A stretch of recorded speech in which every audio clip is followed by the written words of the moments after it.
Diretamente do Brasil, Brasília, Distrito Federal. Quem vos fala, mestre Dinho, trazendo sempre informações na palma da sua mão, com notícias de utilidade pública, nacional e internacional. O mestre Dinho, eu quero aqui, antes de iniciar esta live, eu quero falar sobre o Pix do juiz Oscar Aníbal Chapan. Pix, Oscar Aníbal Chapan, @gmail.com. Repito, Oscar Aníbal Chapan, @gmail.com. Está na descrição desse vídeo. 22 de dezembro de 2025. Horário, 5h35. Quem está falando é o interventor do Tribunal Penal Internacional, o senhor Oscar Aníbal Chapan. Também com tutela e curatela do Tribunal Internacional do Supremo Tribunal Mundial. Estamos já na averbação direta do posicionamento de golpe de Estado efetivado por Alexandre de Moraes, membro do Pleno da Corte do Supremo Tribunal Federal. Eles se perpetuaram em medidas opressivas e imorais, auditados por um sistema chamado Comitê de Liturgia Chinesa. O Comitê da China averbou, através de possibilidades de software e hardware, a nutrir de informações modus operandos para o Pleno da Corte do Supremo Tribunal Federal. Ao estabelecer o intercâmbio de segredos de justiça na determinação de posicionamentos de lides, ou seja, processos a serem julgados universalmente, expôs ao crime de espionagem a China em acautelar todas as medidas do judiciário brasileiro. Quem produziu isto? O Pleno da Corte do Supremo Tribunal Federal, através da sua incompetência, mais conluio total à entrega da administração pública,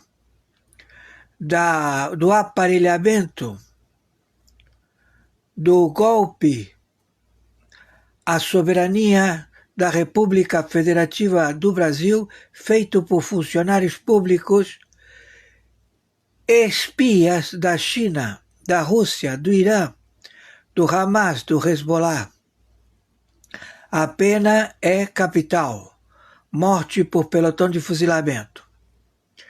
O crime perpetuado pelo seu terrateniente, ou seja, o esboceiro, o que faz todas as determinações e é acompanhado pela Corte, o Pleno da Corte do Supremo Tribunal Federal, ele, Alexandre de Moraes, se coloca como superministro com o Comitê da China.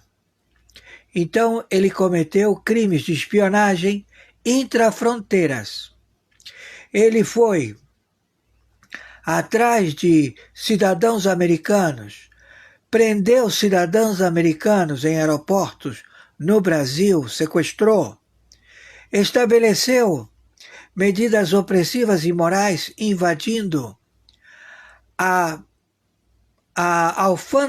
alfândega, Serviço de Estado dos Estados Unidos da América, Secretaria de Estado, que identifica a Alexandre de Moraes, como também os seus adidos militares da Polícia Federal, no Consulado dos Estados Unidos, ou seja, na sede do consulado brasileiro nos Estados Unidos da América.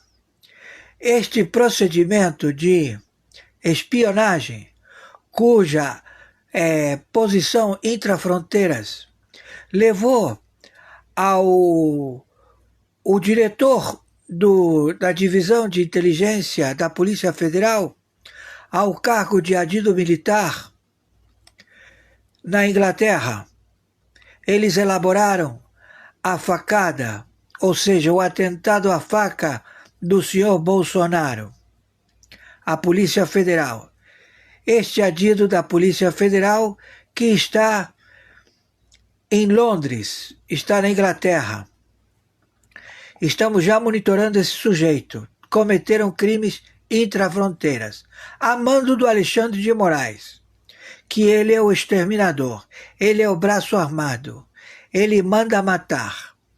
Já tivemos a prisão do escritório que procede a matar juízes, desembargadores e também membros do parlamento a pedido do judiciário, cujas ordens são dadas por Alexandre de Moraes e Zanin, encontrado num livro de apontamentos aos quais eles são os que determinam os procedimentos de espionagem, de intimidação e também de atentados e morte assim que o desejarem e fizerem os pagamentos.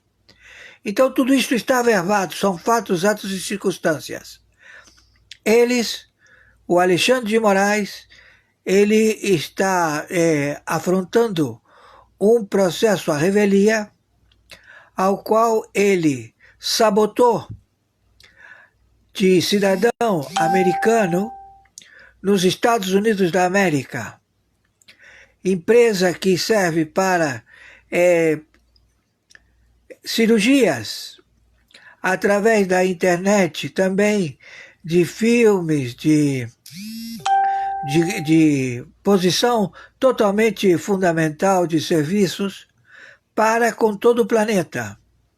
Este sujeito, com o compadrio da Anatel, ele determinou a Anatel, que é uma autarquia que não obedece às leis da República Federativa do Brasil, porque ela tem isenção. Ela foi intimidada, ela foi agredida a que procedesse conforme determinação de Alexandre de Moraes e derrubasse o sinal de internet no Brasil, na República Federativa do Brasil, outorga mundial dada por uma convenção do planeta ao serviço de correio eletrônico, processando assim uma sanção sem precedentes. E isto tudo caracteriza espionagem ao Comitê da China. A China procede com um comitê que eles, a cada dois anos, eles procedem a averbar as leis em que o parlamento não procedeu. Então eles estão formulando as leis.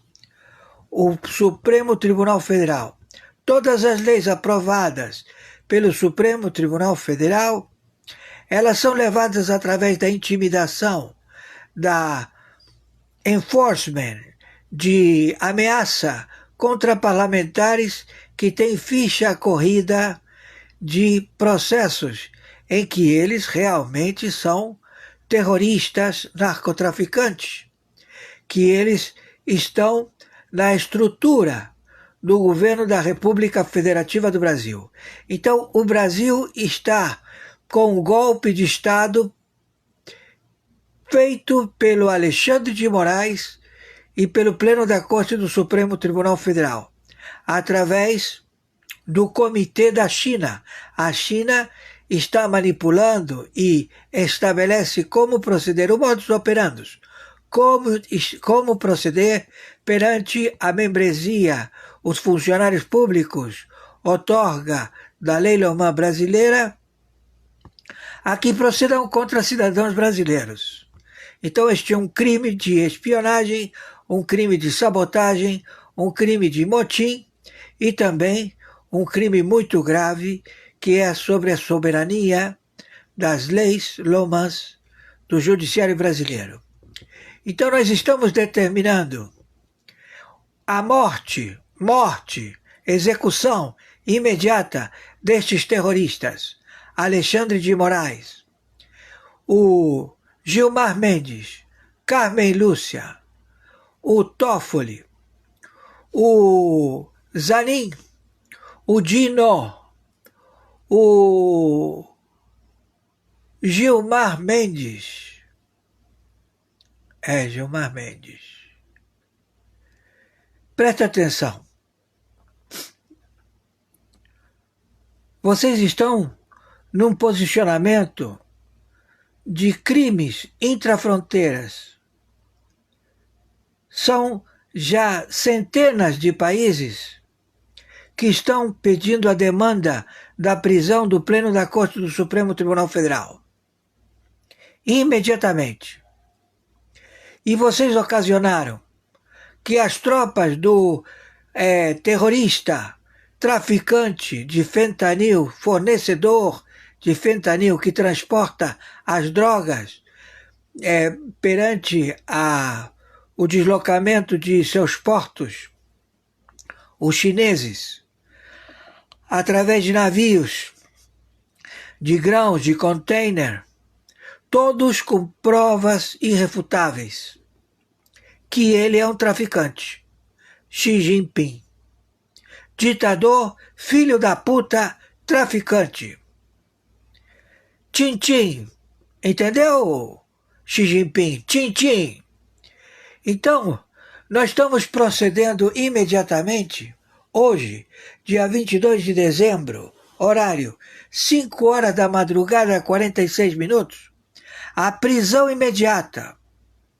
O Exército e a Marinha e a Aeronáutica do Brasil, eles vão estar durante 15 anos na junta militar, assessorados pelas tropas do Comando Sur dos Direitos Humanos Universais, estabelecidos por tratado já em vigor, a monitorar 27 estados e 5.070 municípios. Prefeitos, governadores, tudo está interditado. Estamos em guerra atômica nuclear, onde o compadrio desta estrutura de narcoterroristas, maoístas, chineses, espias sabotadores, brasileiros do crime, se estabeleceram no primeiro, segundo e terceiro escalão do governo da República Federativa do Brasil, cujo presidente, o que ocupa o executivo, é falsa identidade. Se faz chamar Luiz Inácio Lula da Silva. As suas digitais não bate, o seu DNA não bate. É um impostor, é um espia. Será morto onde encontrado. Estão entendendo? É ordem de execução. Então, as tropas já se encontram em combate na Venezuela.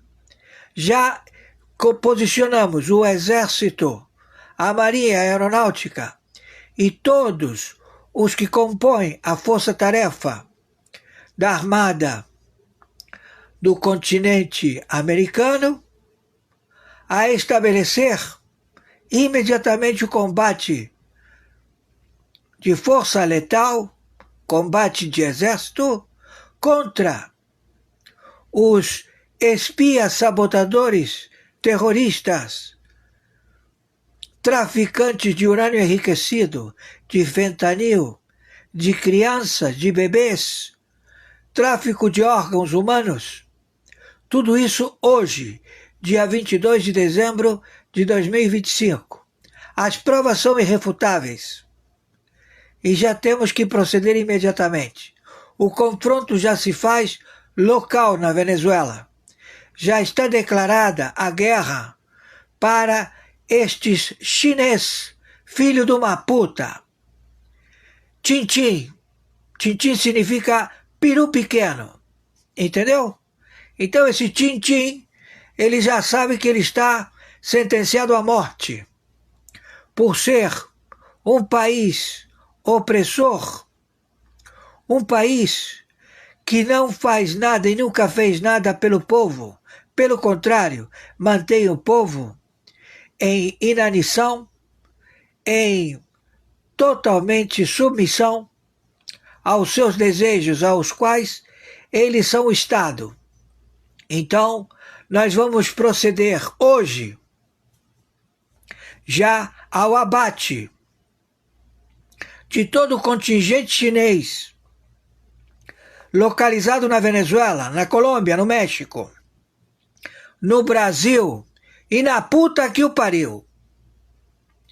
Tá entendendo? Quem está falando aqui é o interventor do Tribunal Penal Internacional, o senhor Oscar Aníbal Chiapano. O cargo, ele determina e nós fazemos o relatório, ao qual damos a verbação de sentença.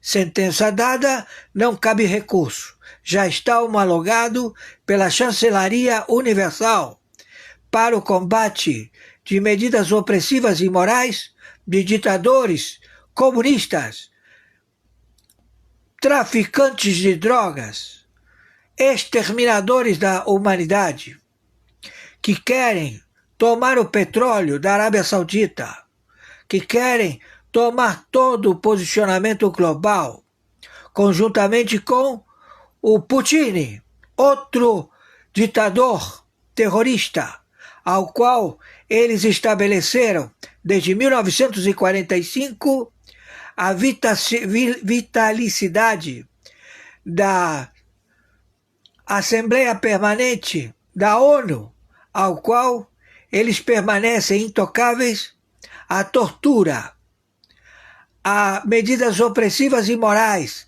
ao extermínio do próprio povo, conjuntamente com o Irã. O Irã pratica medidas que são de crucifixão. Qualquer opositor ao regime do Irã, ele é crucificado. Qualquer opositor ao regime do Irã, da teocracia do Ali Khamenei, ele é apedrejado. E também qualquer opositor da teocracia do Irã, ele é esquartejado. Esquartejamento.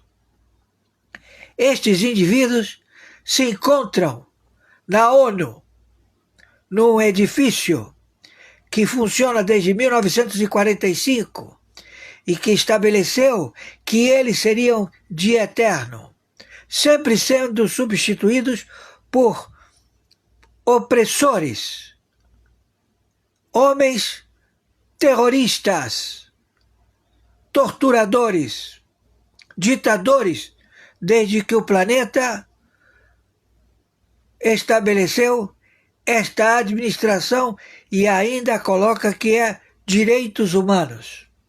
Então a ONU perdeu a serventia. A ONU não existe mais, porque é uma cleptocracia, onde é uma sociedade de ladrões.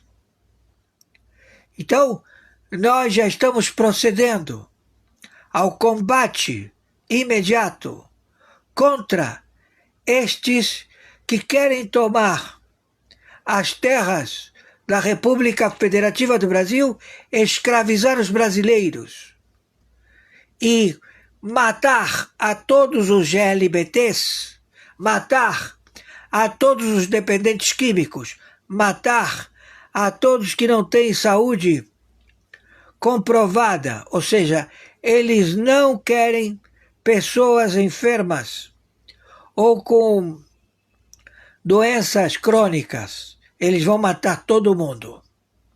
Entendeu? Estou sendo claro? Então nós temos que tirar, primeiro, acabar com o pleno da Corte do Supremo Tribunal Federal. Só tem 3 ministros que estão no embate, no combate contra estes terroristas e que já tentaram contra a vida deles. O senhor Fux, várias vezes, com escutas e tentativas de assassinato. E com o senhor André, que ele também teve o avião derrubado. O avião dele foi destruído e ele, graças a Deus, sobreviveu. Então nós estamos com este posicionamento e estamos determinando imediatamente a prisão por espionagem e vão ser levados a lugar não revelado. Não ficarão no Brasil. Hoje, 22 de dezembro de 2025, o Brasil está em suspeição. As tropas do Comando Sur, o Exército, a Marinha Aeronáutica dos Estados Unidos da América, já se posicionam imediatamente em Brasília. A junta militar do Exército da Marinha Aeronáutica vai permanecer durante 15 anos em 27 estados, em 5.070 municípios, na administração da cleptocracia, sociedade de ladrões terroristas, que são traficantes e se estabeleceram no governo da República Federativa do Brasil através de um terrorista, assassino, exterminador, que se faz chamar Luiz Inácio Lula da Silva, que é um espia, um sabotador, porque esse Luiz Inácio Lula da Silva, que eu conheci, está morto, morreu, entendeu? Então nós vamos proceder agora, hoje, 5 horas da manhã, 55 minutos. Quem está falando é o senhor Oscar Aníbal Chiappano, juiz corregedor arbitral internacional, árbitro, arbitragem internacional, justiça paga. Conforme determinação, meu Pix é meu nome e sobrenome, é meu e-mail, oscaranibalchiappano@gmail.com. Meu Pix é meu documento de CPF, número 510-466-44734. Meu Pix também é meu telefone WhatsApp celular, 5521-997420789. Estamos já na membresia de interventor do Tribunal Penal Internacional, que é a última instância a ser estabelecido em 123 países signatários, o qual o Brasil faz parte. Então quero dizer a você, a administração da República Federativa do Brasil, que está totalmente infiltrada na estrutura do primeiro, segundo e terceiro escalão de terroristas narcotraficantes, que vocês vão ser todos executados.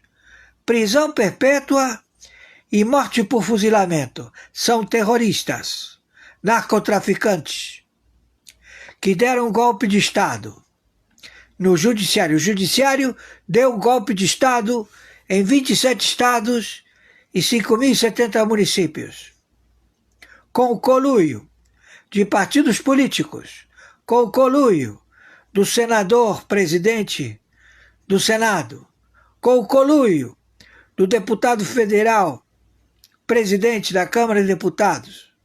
Todos vocês estão sentenciados ao pelotão de fuzilamento.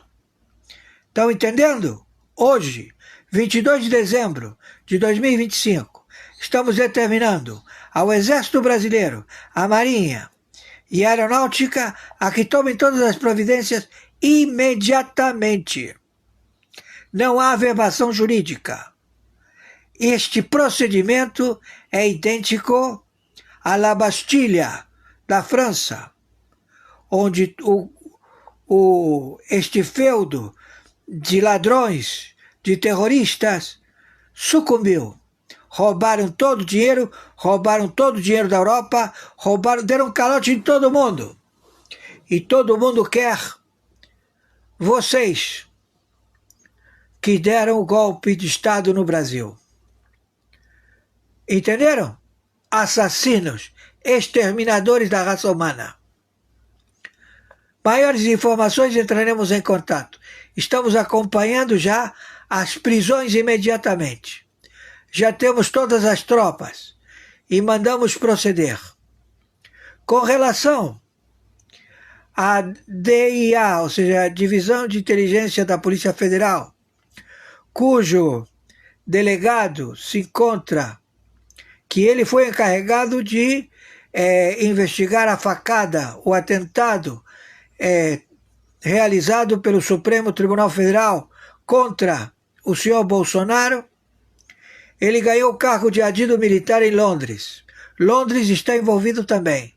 O Reino Unido não é um país identificado de boa valia. O Reino Unido, como também a França, como também os países europeus.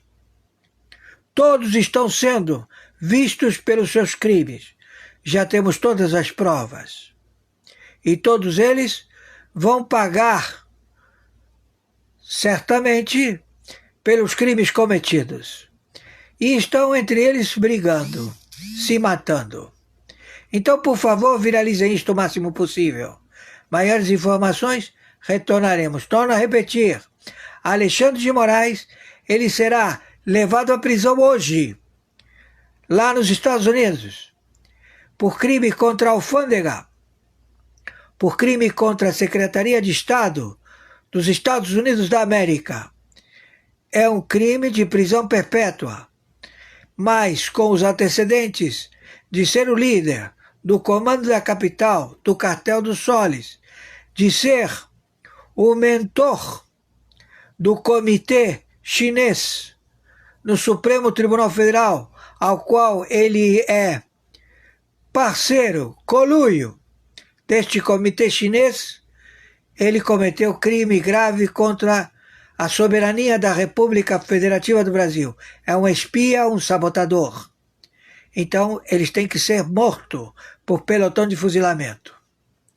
Mas primeiro, eles vão ter que dar nomes, situações, tudo o que eles fizeram na Inglaterra, em todos os lugares que eles foram. Eles não foram lá só para discursar. Foram para encher o dinheiro, a bolsa cheia de dinheiro. E muito dinheiro. Não é pouco dinheiro, é muito dinheiro. E também lesaram toda o euro, a comunidade do euro, 27 países. Também do Oriente, do Ocidente, do Vietnã, da Malásia, tudo. Já está tudo avevado, está todo mundo puto com esses filhos da puta. Por favor, viralize isto o máximo possível. Que o Senhor Yahushua HaMashiach, o Senhor dos Exércitos, abençoe a todos vocês. Por favor, nos ajudem. R$1, R$2, R$3. Tem gente que me manda R$3, 3 centavos. Isso junta e soma. E me ajuda. Gratidão. Muito bom dia. 22 de dezembro de 2025, horário 8h33 da manhã.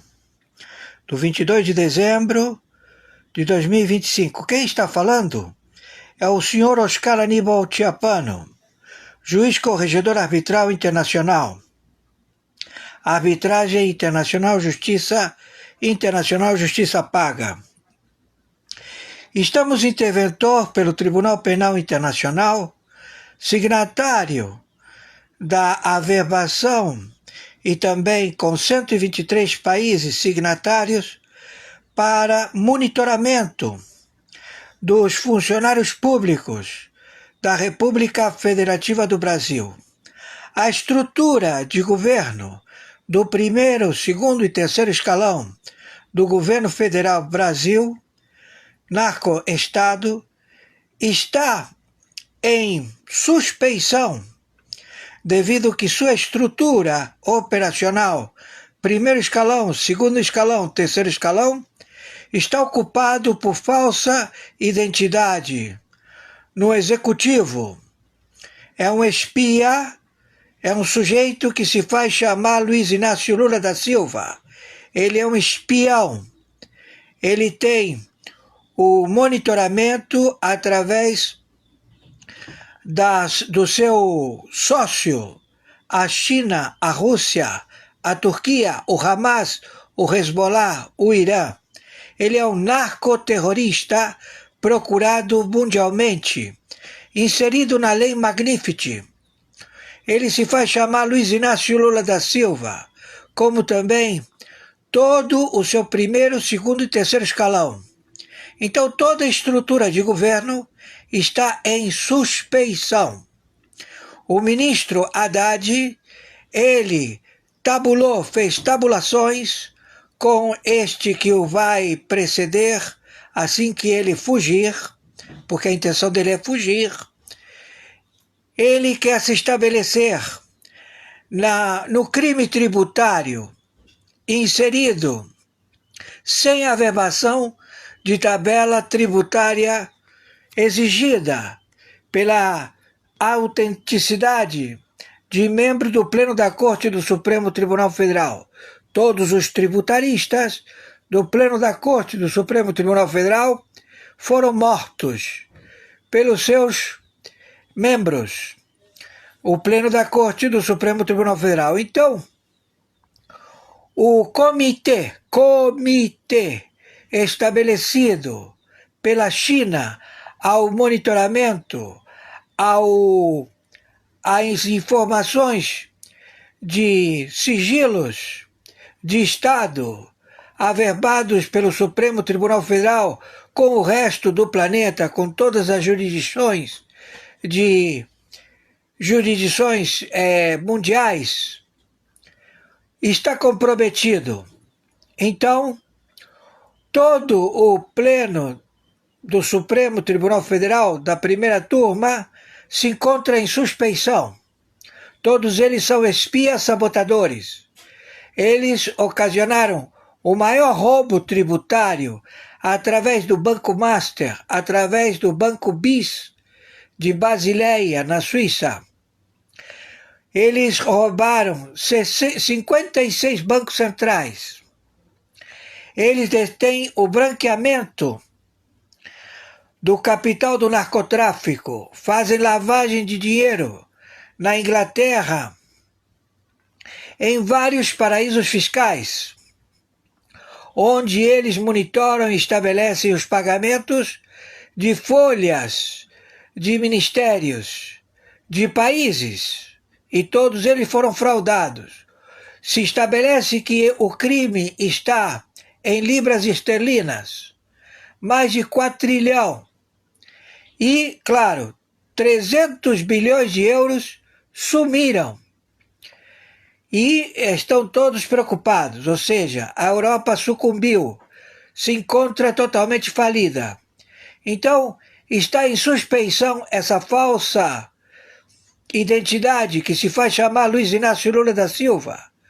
Todos os da primeira turma do Pleno da Corte do Supremo Tribunal Federal, eles têm prisão internacional. Alexandre de Moraes, ele será levado pelo crime de espionagem à alfândega dos Estados Unidos da América. O crime dele é grave entre fronteiras. Ele procedeu assim em vários países. O Barroso, a Carmen Lúcia, o Gilmar Mendes, o Toffoli. O crime é na Petrobras, na Lava Jato. Tudo averbado, tudo já procedendo à captura destas pessoas. Então, todos os atos assinados pela falsa testemunha que se faz chamar Luiz Inácio Lula da Silva, que as suas digitais, a sua assinatura, o seu DNA, não corresponde a quem ele diz ser. Ele é um espia que trabalha no sistema chinês. E a China está sabendo deste pronunciamento internacional através do interventor do Tribunal Penal Internacional, signatário, última instância a que os brasileiros podem recorrer, é o Tribunal Penal Internacional. O crime, ele é contumaz. Ele foi feito para tributos inexistentes, para procedimentos de tabulações fraudulentas, ou seja, a matemática deles não bate, está tudo defraudado, é um default ao alimento de uma máquina que não se sustenta mais, que faliu, que é o BRICS, que é o Foro de Davos, que é 27 estados da Europa. Todos estão sendo auditados e todos terão o mesmo procedimento internacional.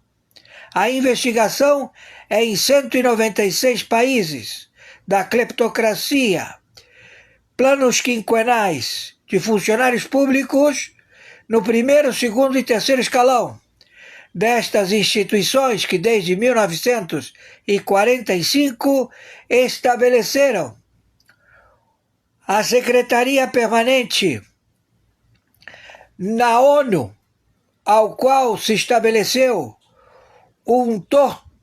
torturadores fascínoras que exterminaram com a população da China, exterminaram com a população da Rússia e exterminaram com a população persa, o Irã.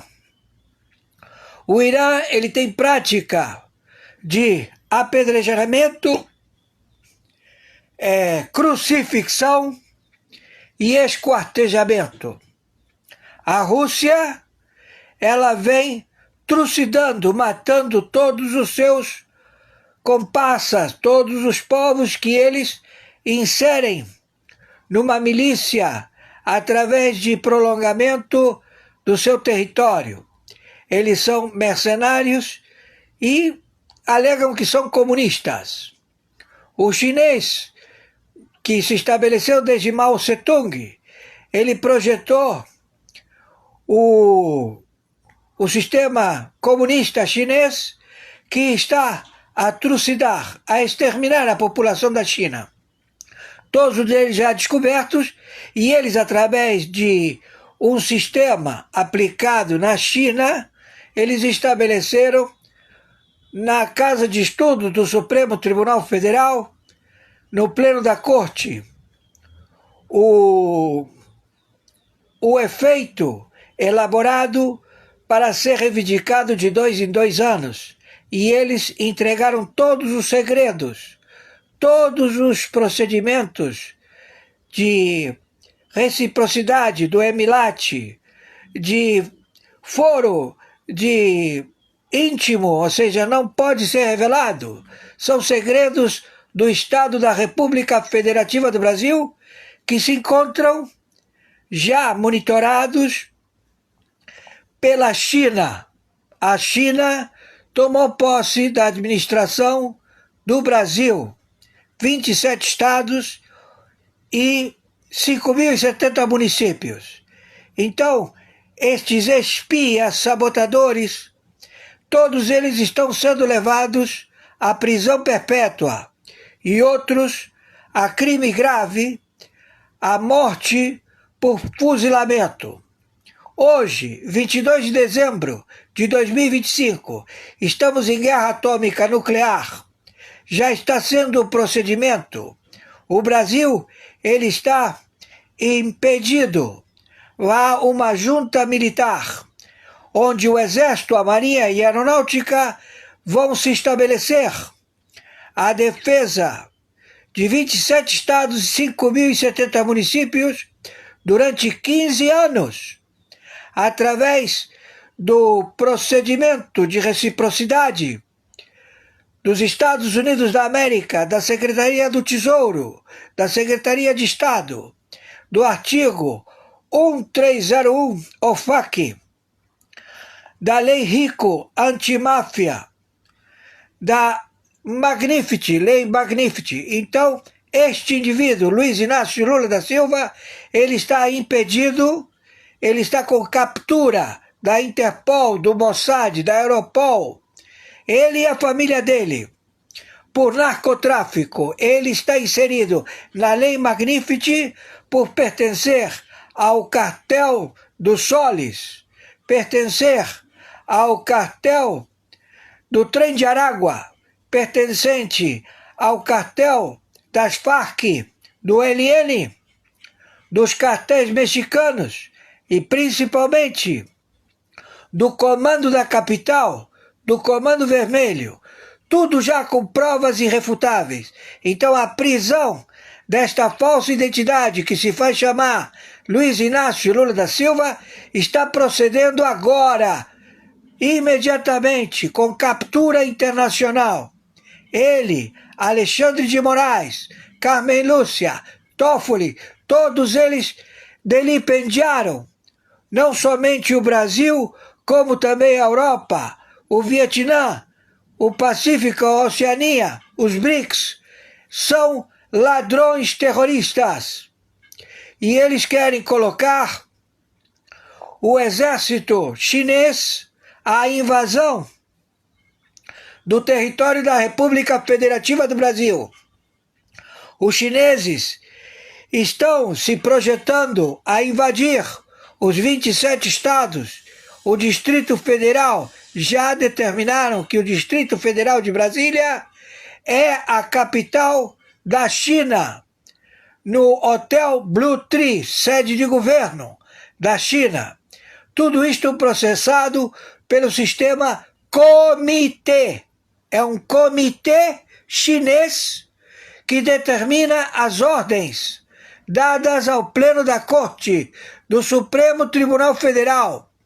E este procede com atos opressores de roubo qualificado tributário, procedem também a assassinatos, procedem com o enforcement, alegando que é democracia, que assim foi votado pelo povo brasileiro, quando as urnas já estão, todas elas por delação do Biden, delação dos diretores da CIA, do FBI.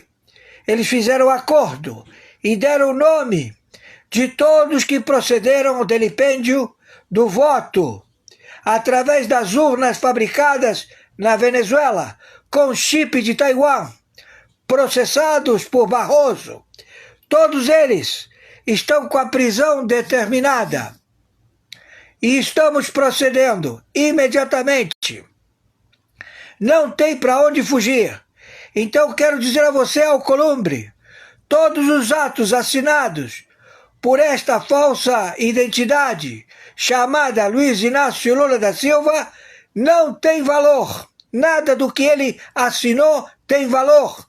E muito menos o que foi acordado pelo Pleno da Corte do Supremo Tribunal Federal. São todos espias, sabotadores, que foram inseridos num plano maquiavélico com a anuência da ONU, da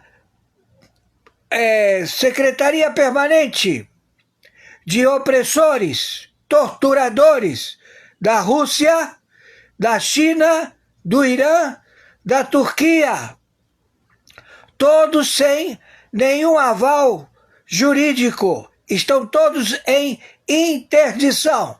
Quem está falando é o senhor interventor Oscar Aníbal Chapano, arbitragem internacional, com 60 agências internacionais que dão suporte a todas as agências de inteligência em 196 países e trânsito na Sura Muçulmana. O trabalho desta organização era tomar as riquezas da nação árabe, todos os povos árabes, tomar de assalto todo o planeta, exercendo medidas opressivas e imorais. Caiu a Europa, caiu o euro, caiu o BRICS, caiu toda essa falange de ladrões que se estabeleceram a querer tomar a cláusula pétrea res pública do Brasil, tomar terras através do marco temporal para que as reservas de nióbio, 97% do nióbio no planeta se encontra no Brasil. E eles pretenderam roubar estas riquezas, como também terras raras, como também a água potável do Amazonas tem um rio submerso na terra que tem o mesmo percurso que o Amazonas de água potável, com 45% da água potável do planeta. Tudo isto já com vastas provas de esta organização, Foro de São Paulo, Grupo de Puebla. São todos terroristas. Então nós vamos agir de imediato. Estamos em guerra. Então não é prisão, é morte. Onde eles forem encontrados, serão mortos. Se eles se insurgirem, eles têm prisão decretada pela Europa, pela Europol, pela Interpol, pela Ásia, no Vietnã, na Tailândia. Todo mundo quer o dinheiro roubado pelo Banco Mundial, que já fez delação premiada e alegou que são duas empresas de CNPJ do Brasil que pegaram todo o dinheiro do BRICS, que pegaram e fizeram o maior default da história. É um roubo, um estelionato não, é roubo qualificado. Ou seja, pelo common law e pelo civil law.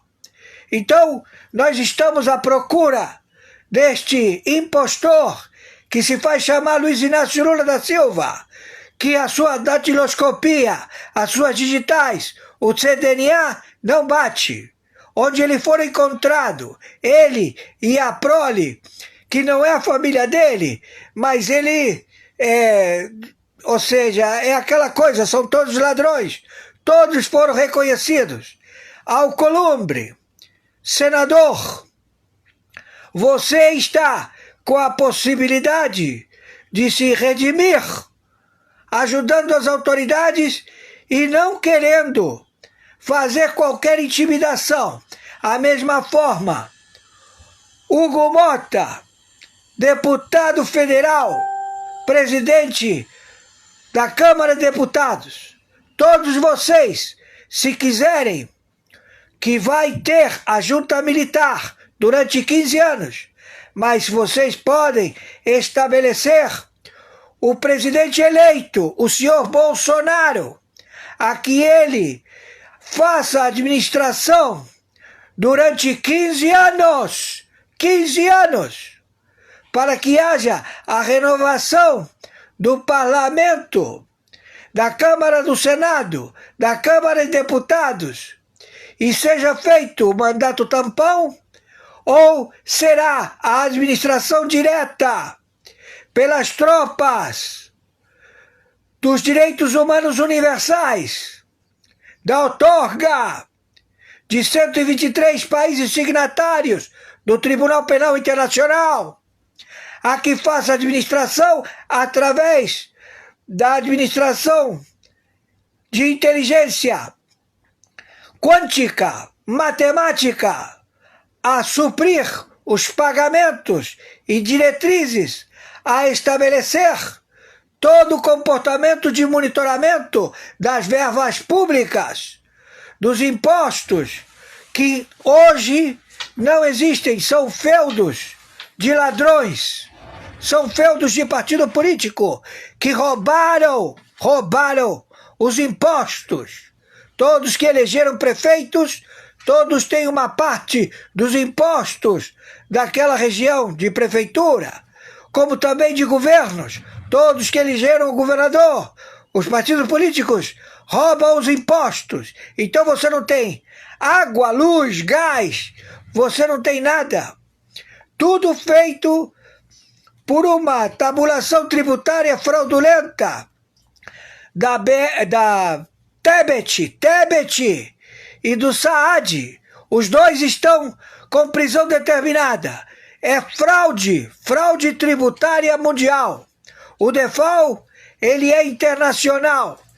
E lavaram o dinheiro no Banco Master. Quem está envolvido e tem prisão determinada internacional, arresto pelo artigo 1301, OFAC, é o presidente do Banco Central do Brasil. Ele e a sua equipe, porque eles permitiram este default internacional, esta tabulação de fraudes de títulos que não tem valor. A fundação, que é do Jacques Schwartz, George Soros, comprou a Vale com títulos do Terceiro Reich, do Hitler. Não tem valor, não vale absolutamente nada. E ele continua roubando o nióbio. E ele deu default na China. A China, que era a cabeça do George Soros. A Rússia, que era a cabeça do George Soros. Os Estados Unidos, que era a cabeça do George Soros. A Inglaterra, que era a cabeça do George Soros. Então o Banco Itaú está comprometido. O Bradesco, sócio do Comando da Capital, são 4 bancos de administração local que tomam empréstimo de 127 bancos do narcotráfico do planeta. E eles todos a lavar o dinheiro, a estabelecer a lavagem de dinheiro, a sustentar dívida externa e dívida interna. Não pagam os juros das dívidas. E você vê todos os bancos com superávit de 400%, 500%. E todas as indústrias fechando e saindo do Brasil. Então isto tudo acaba hoje. Este boneco, esta falsa identidade que se faz chamar Luiz Inácio Lula da Silva, o que ele assinou não vale. A assinatura foi feita por esperográfica robótica. E o Lira está comprometido, o Pacheco está comprometido. Eles anteciparam a posse deste estelionato e estabeleceram estes a cometer um crime grave contra o Estado de Direito, contra as Forças Armadas, do Exército, da Marinha e da Aeronáutica. Estamos procedendo imediatamente. Não cabe recurso. É sentença lavrada, uma vez estabelecida e homologada na área da Cancilleria Mundial, vale e não cabe recurso. Ninguém pode retirar. Então está determinada a prisão da falsa identidade que se faz chamar Luiz Inácio Lula da Silva, o seu vice-presidente, que é terrorista, totalmente manipulado e está conjunto com os terroristas do Ali Khamenei. Todos eles fizeram pacto de sangue com Satanás, com Belzebu. São todos bruxos. Então já está determinado. Nós estamos em guerra atômica nuclear. O embate já está processado. Está havendo já confronto. A China se encontra na Venezuela. A Rússia se encontra na Venezuela. A Turquia se encontra na Venezuela. O Hamas, o Hezbollah, todos estão na Venezuela e todos serão mortos. É guerra atômica nuclear. Então, por favor, fiquem atentos, porque eles querem invadir pelo Atlântico, pelas praias de Copacabana, Ipanema, Leblon, a Bahia, Fortaleza, toda aquela área. Vai haver confronto no Oceano Atlântico. O submarino nuclear americano já se encontra no pré-sal para tomar conta de que não haja nenhuma tentativa de querer tomar os posicionamentos de prospecção de petróleo do Brasil. As embarcações do Irã, da China, que se encontram em portos brasileiros, vão ser alvos de destruição se não houver rendição.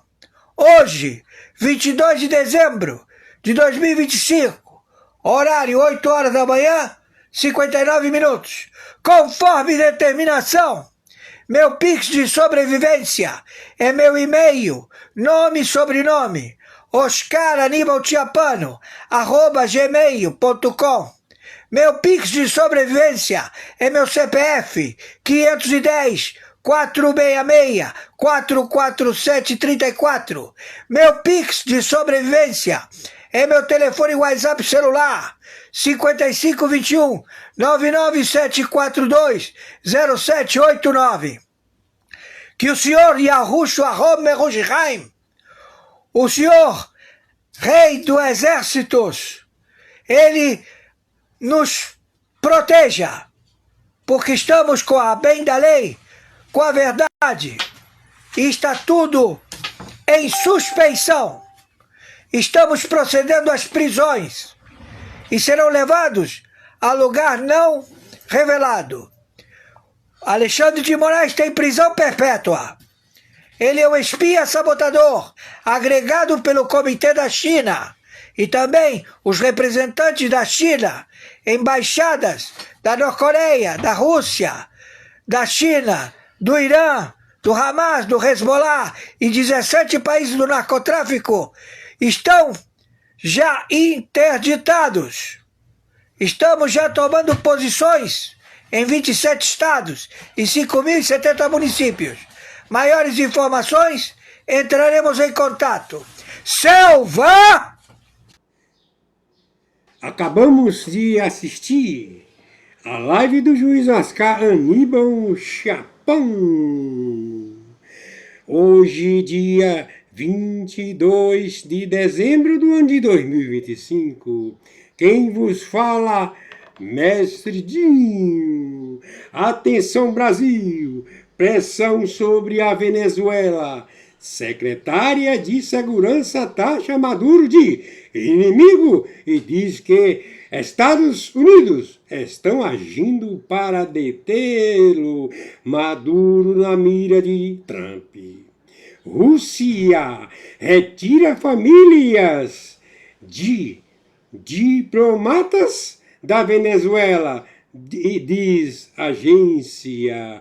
Escândalo do INSS, o filho de Lula, corrupto também, a blindagem do filho de Lula.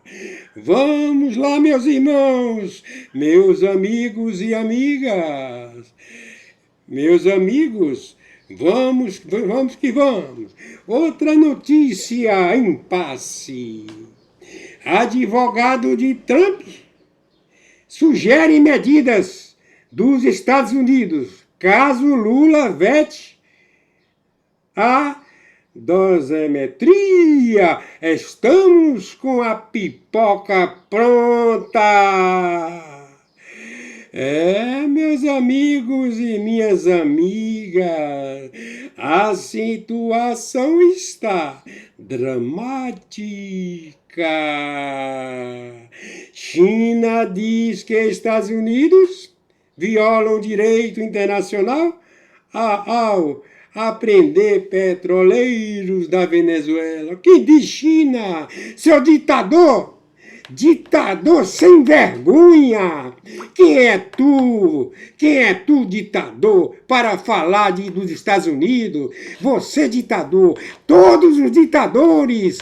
O tempo está perto de ter essa resolução contra esses canalhas. Meus amigos e minhas amigas, vamos assistir aquelas matérias que o juiz Oscar Aníbal Chapão envia todos os dias para o Mestre Dinho. Na sequência, atenção, Brasil! Vamos para a primeira matéria. Vocês estão observando na tela? Plantão urgente. Marco Rubio expõe Moraes diante de Vieira. Mãe solteira de um príncipe. Plantão urgente.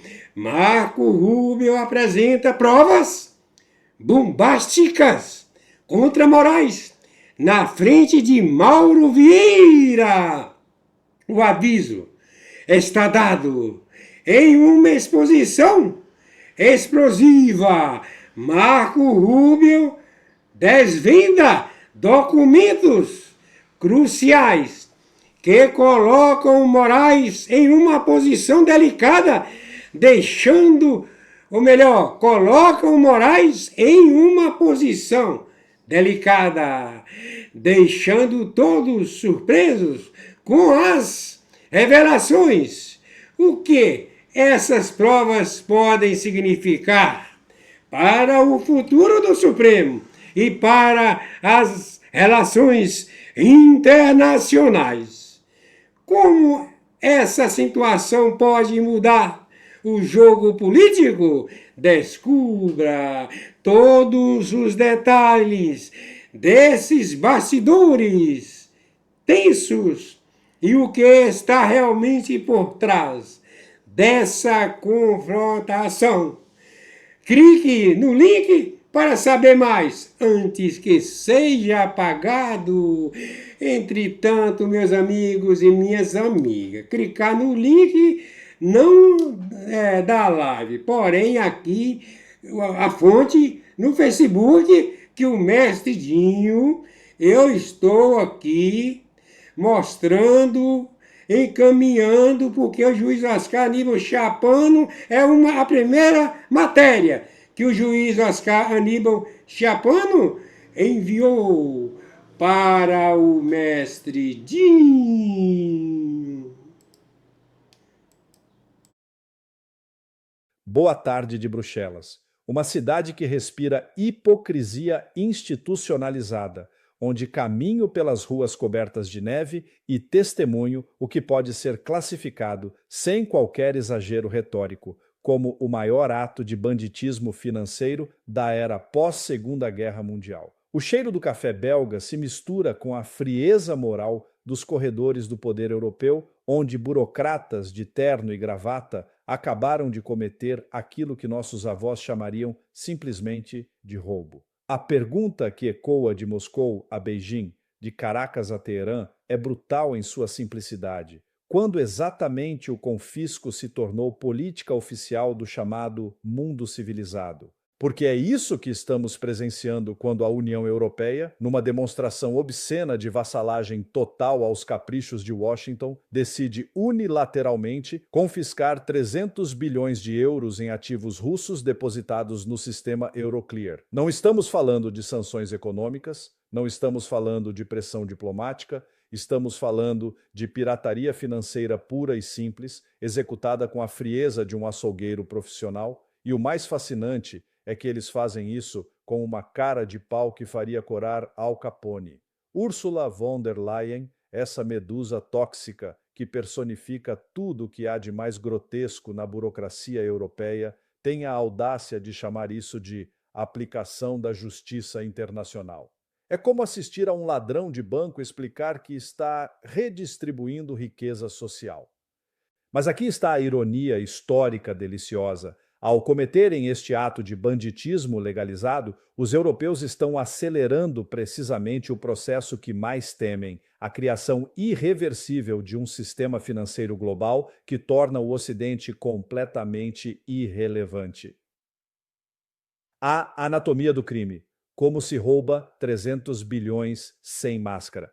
Para compreender a magnitude desta operação criminosa, precisamos dissecar a anatomia do próprio sistema Euroclear, sediado em Bruxelas, que coincidência poética. O Euroclear é uma das principais câmaras de compensação internacional, onde países e instituições depositam trilhões em valores mobiliários, seguindo regras estabelecidas há décadas. Durante anos, a Rússia depositou seus ativos seguindo exatamente as mesmas regras que todos os outros países seguiam, confiando, ingenuamente talvez, que o Ocidente respeitaria os princípios básicos do direito internacional que ele mesmo havia criado e pregado ao resto do mundo por quase um século. Agora, com a elegância moral de um gangster de Chicago, Bruxelas simplesmente decidiu: estes 300 bilhões não são mais seus, são nossos, porque nós decidimos assim. É o equivalente geopolítico de um banco decidir que não vai mais devolver os depósitos de um cliente porque não gosta da cor da sua gravata. A Bélgica, coitada, está em pânico absoluto. Os belgas sabem que se tornaram cúmplices involuntários do maior ato de pirataria financeira da história moderna. E quando, não se, a Rússia retaliar, será a pequena Bélgica que pagará o preço legal, econômico e possivelmente físico desta aventura criminal. Conversei ontem com um assessor do primeiro-ministro belga que me confessou, off the record, obviamente, que o governo de Bruxelas tentou resistir à pressão americana. Nós sabíamos que isso ia dar merda, foram suas palavras exatas. Mas Washington nos disse que era isso ou isolamento total do sistema bancário americano. Do Bretton Woods ao Far West financeiro. Far West, para entender verdadeiramente a dimensão histórica do que acabou de acontecer, precisamos voltar a julho de 1944, quando representantes de 44 nações se reuniram em Bretton Woods para criar um sistema financeiro internacional baseado em regras previsíveis. O sistema tinha muitos defeitos, refletia assimetrias de poder evidentes, mas estabelecia princípios fundamentais: a inviolabilidade dos depósitos soberanos e a previsibilidade legal das transações internacionais. Durante 80 anos, esse princípio foi respeitado, mesmo nos momentos mais tensos da Guerra Fria, mesmo durante crises financeiras devastadoras, mesmo durante conflitos regionais brutais. A santidade dos depósitos soberanos permaneceu como linha vermelha intransponível. Era o que separava o sistema financeiro civilizado do banditismo puro. Até esta semana. O que a União Europeia fez representa uma ruptura civilizacional. É o momento em que o Ocidente abandonou definitivamente qualquer pretensão de superioridade moral ou legal para revelar sua natureza predatória fundamental. É como se um banco central decidisse que não precisa mais honrar suas próprias notas promissórias porque mudou de opinião sobre seus clientes. Mas a ironia histórica é deliciosa. Ao cometerem este ato de vandalismo jurídico, os europeus estão acelerando exatamente o processo que mais temem. A China observa de Beijing e acelera a implementação de sistemas de pagamento que saltam completamente o SWIFT. A Rússia aprofunda parcerias financeiras com Índia, Brasil e Irã. O sul global inteiro está tomando nota. Se eles roubam da Rússia hoje, podem roubar de nós amanhã. As últimas 48 horas. Revelações dos bastidores do Império. Nas últimas 48 horas, tive acesso privilegiado a informações sobre as discussões internas tanto em Washington quanto em Bruxelas. O retrato que emerge é devastador. A Europa, como colônia financeira total dos Estados Unidos, incapaz sequer de proteger seus próprios interesses econômicos básicos. A decisão foi tomada numa videoconferência entre Marco Rubio e os ministros das Finanças europeus na terça-feira passada. Rubio foi direto ao ponto. Vocês confiscam esses fundos russos ou nós encontramos europeus que o façam? Não foi negociação, foi ultimato. E a resposta europeia foi de submissão total. Os próprios assessores jurídicos da Comissão Europeia emitiram pareceres alertando que esta ação constitui violação flagrante do direito internacional. Esses pareceres foram arquivados por razões de urgência geopolítica, que é o Eurospeak para "os americanos mandaram e nós obedecemos". A França inicialmente resistiu não por princípios, mas porque os bancos franceses têm exposição significativa ao mercado russo e temiam retaliação. Quando Washington ameaçou isolar Paris do sistema bancário americano, Macron capitulou em menos de 24 horas. A Alemanha foi ainda mais patética. Scholz viu nesta decisão uma oportunidade de demonstrar lealdade absoluta a Washington, depois de anos sendo criticado por Berlim ter mantido dependência energética russa. É a síndrome de Estocolmo geopolítica elevada ao absurdo. A psicologia do crime, dentro das mentes imperiais. Estados Unidos, a cleptocracia imperial. O que vemos aqui é a manifestação pura da natureza cleptocrática do sistema imperial americano. Por décadas, Washington financiou suas aventuras militares globais através do privilégio exorbitante do dólar. a capacidade mágica de imprimir moeda que o resto do mundo era obrigado a aceitar como pagamento. Mas esse privilégio está sendo rapidamente corroído pela dedolarização acelerada. China e Rússia comerciam cada vez mais em moedas locais. Os BRICS criam sistemas de pagamento alternativos. Até países europeus começam a questionar a sabedoria de manter todas as reservas em dólares. Diante desta ameaça existencial ao seu poder financeiro, Washington optou pela estratégia mais primitiva possível: confisco direto. Se não conseguimos mais forçar vocês a aceitar nosso dinheiro impresso, vamos simplesmente roubar o dinheiro de vocês. É a mentalidade de um império em colapso, a psicologia de um viciado em cocaína que decide assaltar farmácias quando os dealers param de aceitar seus cheques sem fundos. União Europeia, vassalos entusiastas. A reação europeia revela o grau assombroso de submissão que a União Europeia atingiu. Não houve resistência significativa, não houve debate sobre consequências legais, não houve consideração pelos interesses europeus de longo prazo. Houve apenas obediência canina e entusiasta. Von der Leyen celebrou publicamente esta decisão como vitória da democracia sobre a autocracia. Uma declaração que será estudada no futuro como exemplo perfeito de newspeak orwelliano. Chamar de democracia um ato de confisco unilateral sem processo legal é literalmente inverter o significado das palavras. Christine Lagarde foi ainda mais longe, sugerindo que esta ação estabelece precedente importante para lidar com regimes autoritários, sem perceber que está estabelecendo precedente para qualquer país confiscar assets de qualquer outro por qualquer motivo político. Rússia, a resposta calculada do urso. A resposta russa foi surpreendentemente medida nas primeiras 24 horas, confundindo analistas ocidentais acostumados com reações impulsivas. Mas quem acompanha Moscou sabe exatamente o que está acontecendo. Os russos estão preparando uma retaliação sistemática e devastadora que será implementada em múltiplas frentes. Putin, em reunião extraordinária do Conselho de Segurança, foi cristalino. O Ocidente abandonou as regras do jogo civilizado. Agora jogamos pelas regras deles, ou melhor, pela ausência total de regras. Lavrov foi ainda mais direto. Eles roubaram nossos ativos. Agora vão aprender o que significa guerra econômica real. Maria Zakharova ofereceu talvez a análise mais penetrante. O que fizeram hoje não é crime apenas contra a Rússia. É crime contra o próprio conceito de direito internacional. Todos os países devem tomar nota. Se roubam da Rússia hoje, podem roubar de vocês amanhã. Terceiro, as consequências. O efeito dominó global. Pânico silencioso nos mercados.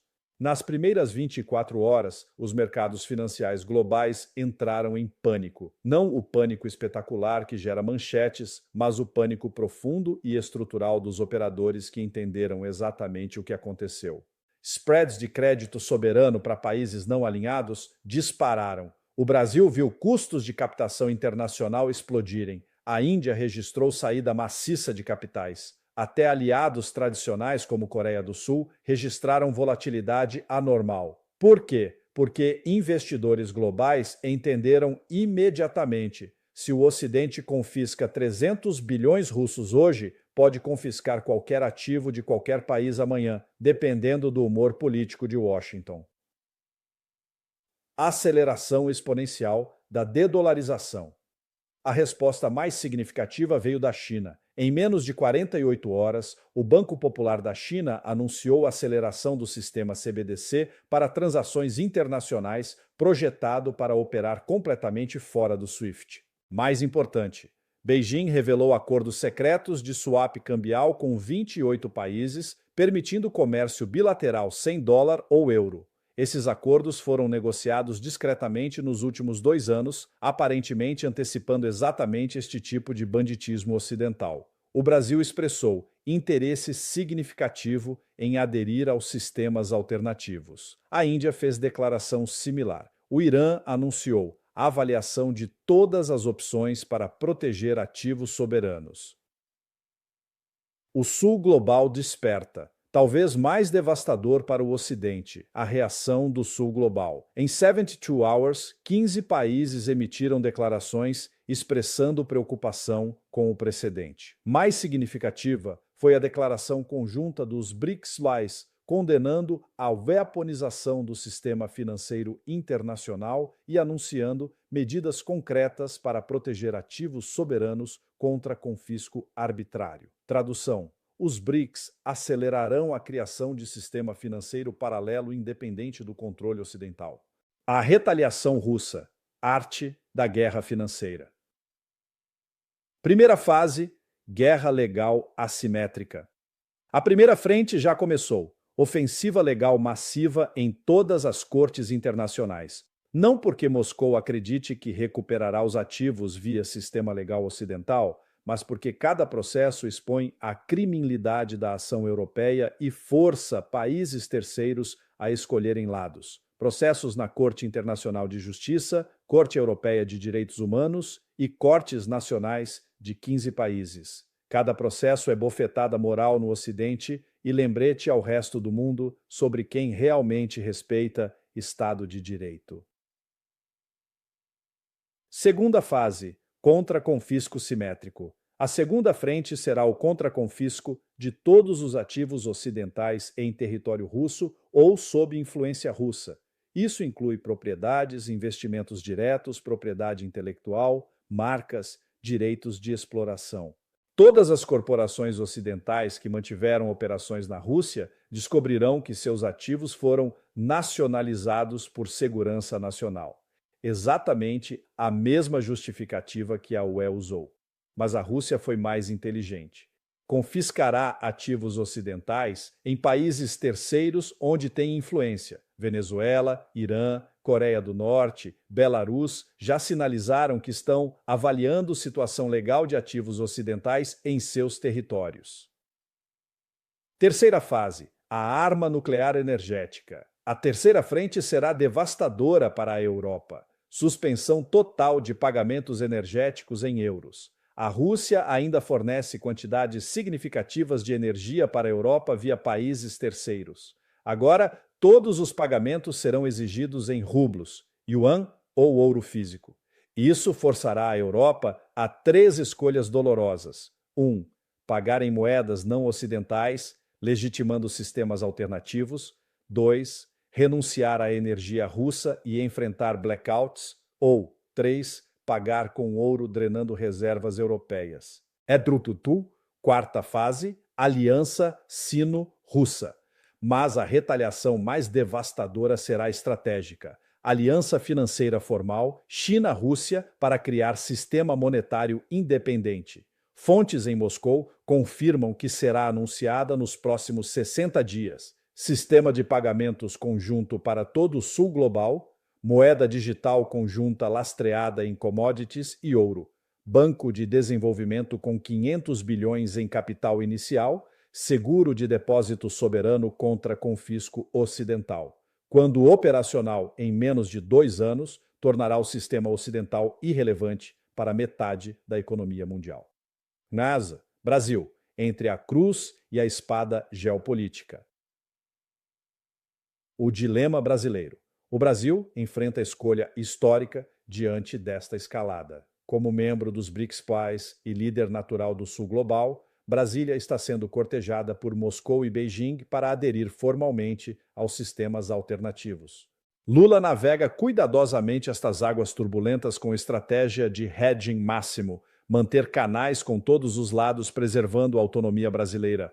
Mas o confisco dos ativos russos mudou o cálculo. Agora não é preferência diplomática, mas segurança financeira nacional. Se a UE confisca 300 bilhões russos hoje por razões políticas, pode confiscar ativos brasileiros amanhã pelas mesmas razões.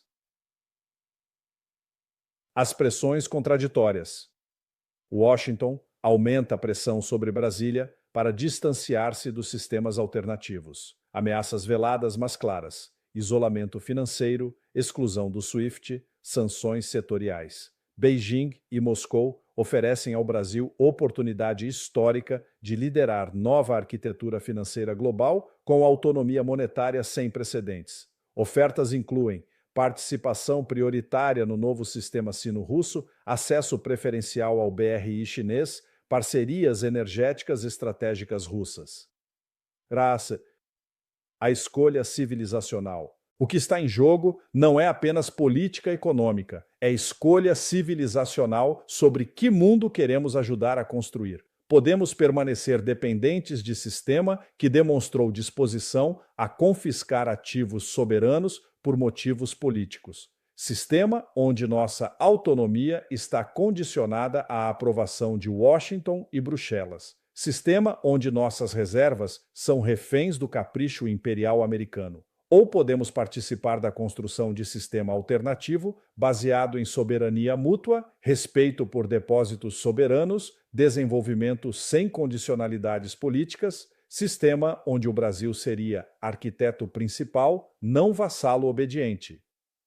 A nova geometria do poder global, reavaxeiro, morte do sistema unipolar. O confisco dos ativos russos marca literalmente a morte do sistema financeiro internacional criado em Bretton Woods.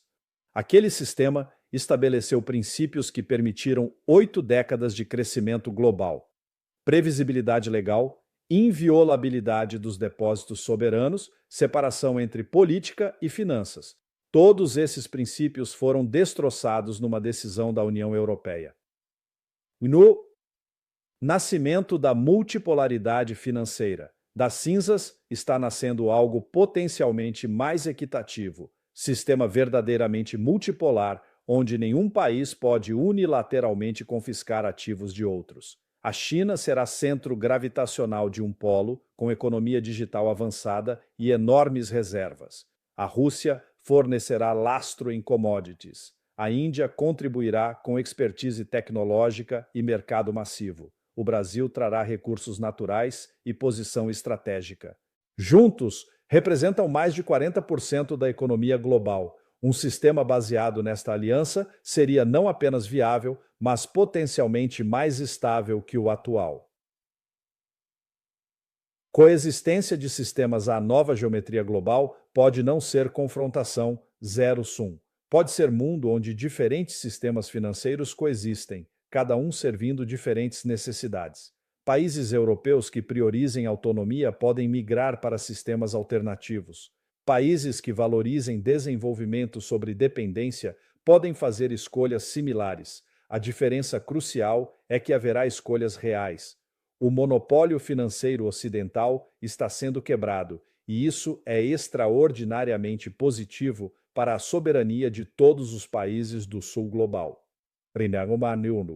Os próximos movimentos, cronograma da transformação. Próximos 30 dias. Implementação da primeira fase da retaliação russa contra confisco de ativos ocidentais em território russo e aliado. Propriedades, investimentos, propriedade intelectual de empresas europeias e americanas. Beijing anunciará a expansão dos sistemas alternativos para qualquer país que deseje proteção contra confisco ocidental. Pelo menos 10 países se juntarão ao sistema chinês nos próximos 30 dias. A UE tentará damage control, mas será tarde demais. A confiança foi irrevogavelmente quebrada. Próximos 6 meses. Emergência completa do sistema sino-russo como alternativa viável. Países do sul global migrarão sistematicamente suas reservas para sistemas não ocidentais. O Brasil enfrentará pressão para escolher definitivamente. A decisão brasileira será crucial porque determinará se o sistema alternativo incluirá a maior economia latino-americana. Europa sentirá impacto real. Escassez energética, inflação, fuga de capitais forçarão reavaliação das políticas de confisco. MUBA Acro, próximos 2 anos. Mundo financeiramente bipolar, sistema ocidental diminuído para países alinhados com Washington e sistema sino-russo expandido servindo maioria do sul global. Bipolaridade pode evoluir para tripolaridade se a UE decidir recuperar autonomia estratégica, mas isso dependeria de revolução política fundamental em Bruxelas. Niganiro, a pergunta, que ecoa pelos cafés do mundo. Enquanto tomo meu café da tarde aqui em Bruxelas, observando os euroburocratas que acabaram de cometer o maior erro estratégico da história financeira moderna, uma pergunta não sai da minha mente. Será que eles compreendem realmente o que fizeram? Porque não presenciamos apenas confisco de 300 bilhões de euros. Presenciamos suicídio financeiro do Ocidente. Foi o momento em que a elite atlanticista decidiu trocar 80 anos de supremacia financeira global por vitória tática temporária contra a Rússia.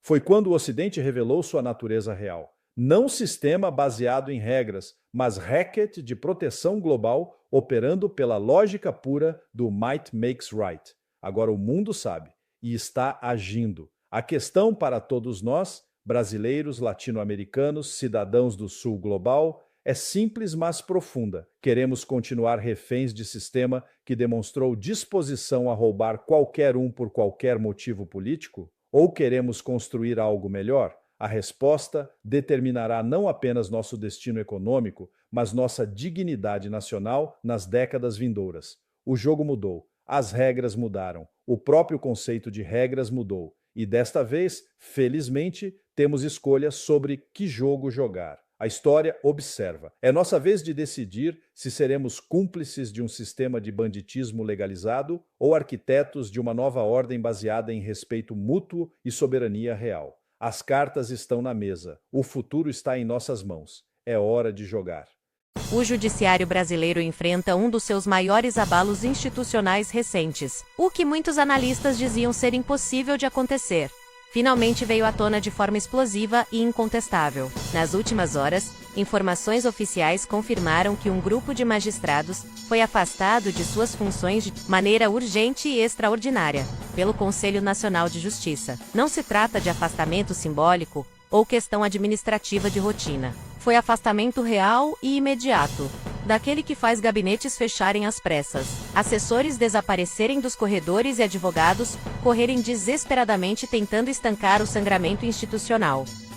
E o caso não para por aí. As investigações conduzidas pelo CNJ mostram que esse grupo pode enfrentar penas criminais, que chegam a 12 anos de prisão real, condenação criminal efetiva, daquela que o sistema judiciário tenta evitar a todo custo, quando o acusado veste toga e ocupa cargos de prestígio. Se você acompanha os bastidores do Poder Judiciário e quer entender o que realmente está acontecendo dentro dos tribunais brasileiros, inscreva-se no canal e ative o sininho para não perder nenhum desdobramento desse escândalo, que expõe a face oculta do sistema de justiça. O escândalo envolve diretamente o Tribunal de Justiça do Maranhão, que agora é palco de um dos maiores abalos institucionais de sua história. O Conselho Nacional de Justiça decidiu abrir um processo administrativo disciplinar contra 7 magistrados, incluindo desembargadores e juízes acusados de formar um esquema de corrupção altamente organizado. O objetivo do esquema,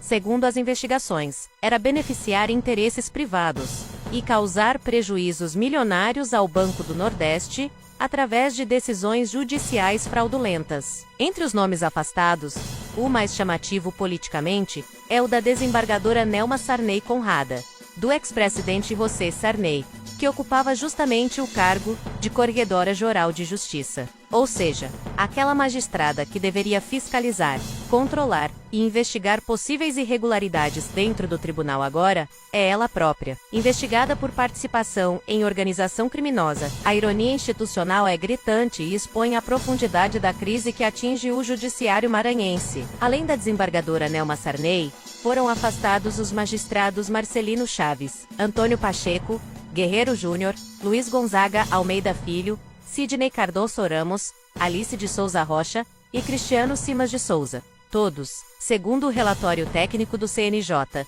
teriam atuado de maneira conjunta e coordenada para criar uma verdadeira engrenagem corrupta. O esquema era baseado em decisões judiciais fraudulentas fabricadas especificamente para beneficiar interessados, manipulação de alvarás judiciais de liberação de valores, sentenças produzidas sem fundamentação técnica adequada e favorecimento ilegal sistemático de partes específicas em processos judiciais. O relator do processo no Conselho Nacional de Justiça, conselheiro Mauro Campbell, foi absolutamente direto em sua análise. Segundo ele, havia uma organização criminosa estruturada, trabalhando ativamente dentro do Tribunal de Justiça do Maranhão. Não se tratava de erro administrativo isolado, não era falha técnica pontual, era corrupção intencional, repetida e cuidadosamente planejada. A investigação nasceu após relatórios detalhados do Conselho de Controle de Atividades Financeiras, que detectaram movimentações financeiras completamente fora da normalidade, esperada para magistrados. Valores incompatíveis com os salários oficiais recebidos. Transações bancárias repetidas sem justificativa aparente. Alvarás judiciais emitidos em série, com padrões suspeitos, e processos que não faziam sentido jurídico algum, quando analisados tecnicamente. Tudo isso levou à suspeita fundamentada, que agora virou processo administrativo, disciplinar formal, de que esses magistrados ajudavam ativamente a liberar verbas fraudulentas, permitindo prejuízos gigantescos e acumulados ao Banco do Nordeste, através de decisões judiciais viciadas. E o mais grave para os envolvidos é que a investigação não para apenas no âmbito administrativo do CNJ. O caso também corre simultaneamente no Superior Tribunal de Justiça, o que significa que as consequências podem atingir níveis criminais que o próprio Tribunal de Justiça do Maranhão nunca imaginou ter que enfrentar. Dentro do judiciário brasileiro, o clima nos bastidores é de medo generalizado e cautela extrema.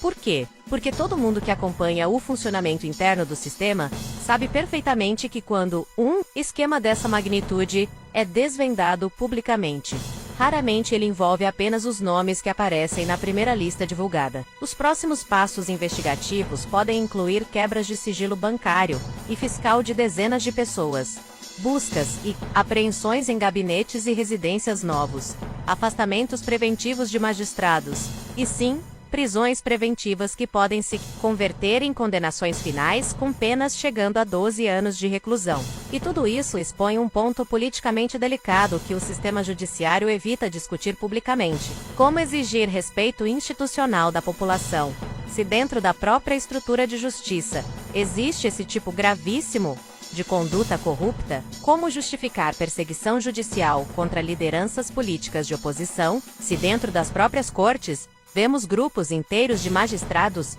manipulando processos em benefício próprio? O Brasil está finalmente vendo a face verdadeira do sistema judiciário, que se apresenta como guardião da moralidade pública. Não é justiça imparcial. É um império de privilégios, onde quem veste toga acredita estar acima da lei que deveria aplicar aos demais cidadãos. Quando magistrados são flagrados cometendo crimes graves e crimes pesados, com repercussão econômica milionária, todo o discurso moralista institucional se desfaz completamente, porque foram esses mesmos setores do judiciário que exigiram punições severas para manifestantes, foram os primeiros a perseguir lideranças conservadoras, foram os primeiros a rasgar garantias constitucionais, sempre que interessava politicamente ao governo de plantão. Mas agora, quando a sujeira institucional aparece dentro da própria casa, quando os holofotes se voltam para dentro dos gabinetes, a máscara de guardiões da moralidade cai de forma constrangedora. E o que está acontecendo no Tribunal de Justiça do Maranhão é o retrato perfeito dessa hipocrisia sistêmica. Decisões judiciais vendidas para beneficiar interesses privados, fraude institucional praticada por quem deveria combatê-la, perda total de credibilidade pública e um risco real de prisão para magistrados que sempre se acharam intocáveis e acima de qualquer controle externo. Se esse caso chegar onde as evidências parecem indicar que vai chegar, será um divisor de águas na história recente do judiciário brasileiro. Porque, pela primeira vez em muito tempo, o próprio sistema passa a aplicar por dentro da própria máquina judiciária aquilo que costuma fazer com os cidadãos comuns que não têm conexões políticas ou privilégios de toga. E talvez isso abra portas importantes para algo maior e mais profundo. O questionamento sério sobre como a justiça brasileira realmente funciona ou não funciona. Quem ela verdadeiramente protege com suas decisões? Quem ela persegue seletivamente? E quem ela destrói, sem dar direito à defesa adequada? O mais impressionante nos bastidores desse escândalo é o clima de pânico generalizado, que tomou conta dos corredores do judiciário maranhense. Gente correndo para todos os lados, tentando se distanciar dos envolvidos. Advogados trocando mensagens às pressas, buscando estratégias de defesa. Assessores desaparecendo discretamente dos gabinetes para não serem associados aos investigados. Um medo institucional generalizado de que este caso específico vire apenas a ponta do iceberg e comece a arrastar progressivamente. Muita gente que vinha dando carteirada, assinando decisões absurdas e agindo como se estivesse blindada por imunidade eterna, que ninguém tinha coragem de contestar. A investigação mostra ainda que o esquema tinha sofisticação preocupante. Não era algo amador ou improvisado. Era uma estrutura organizada com divisão de tarefas, coordenação entre diferentes magistrados e um padrão repetitivo, que sugere planejamento de longo prazo. Os alvarás fraudulentos eram emitidos seguindo procedimentos que dificultavam a detecção imediata. As decisões judiciais viciadas eram fundamentadas de forma a parecerem técnicas, para quem não analisasse profundamente. A movimentação financeira suspeita era feita de modo a evitar gatilhos automáticos de controle. Tudo isso indica que os envolvidos conheciam muito bem os mecanismos de fiscalização e trabalhavam ativamente para burlá-los.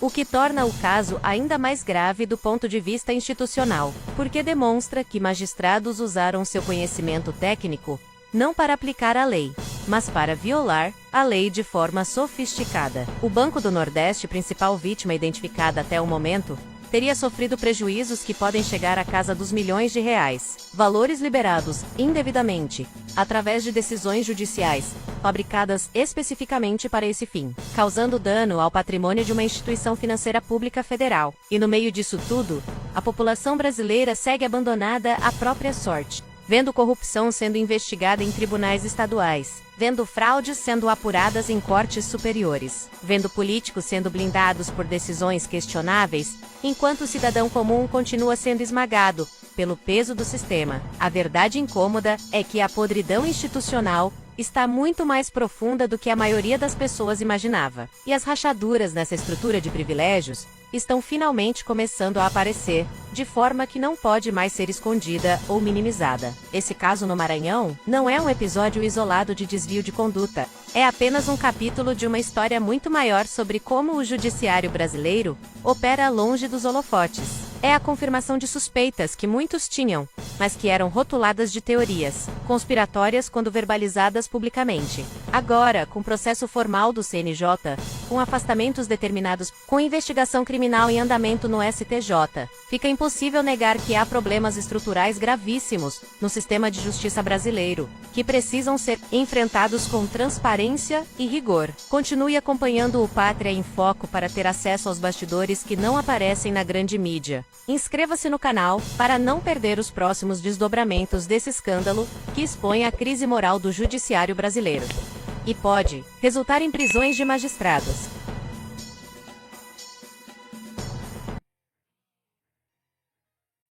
Feliz Natal, seu animal imundo! E um feliz ano novo. Urgente, patriotas. Respire fundo. Pegue um copo de água e puxe a cadeira porque a notícia é bombástica. Deixe seu like de onde você nos acompanha. O Brasil entrou em estado de choque institucional depois que uma movimentação mal calculada do sistema acabou produzindo o efeito contrário ao que seus arquitetos esperavam.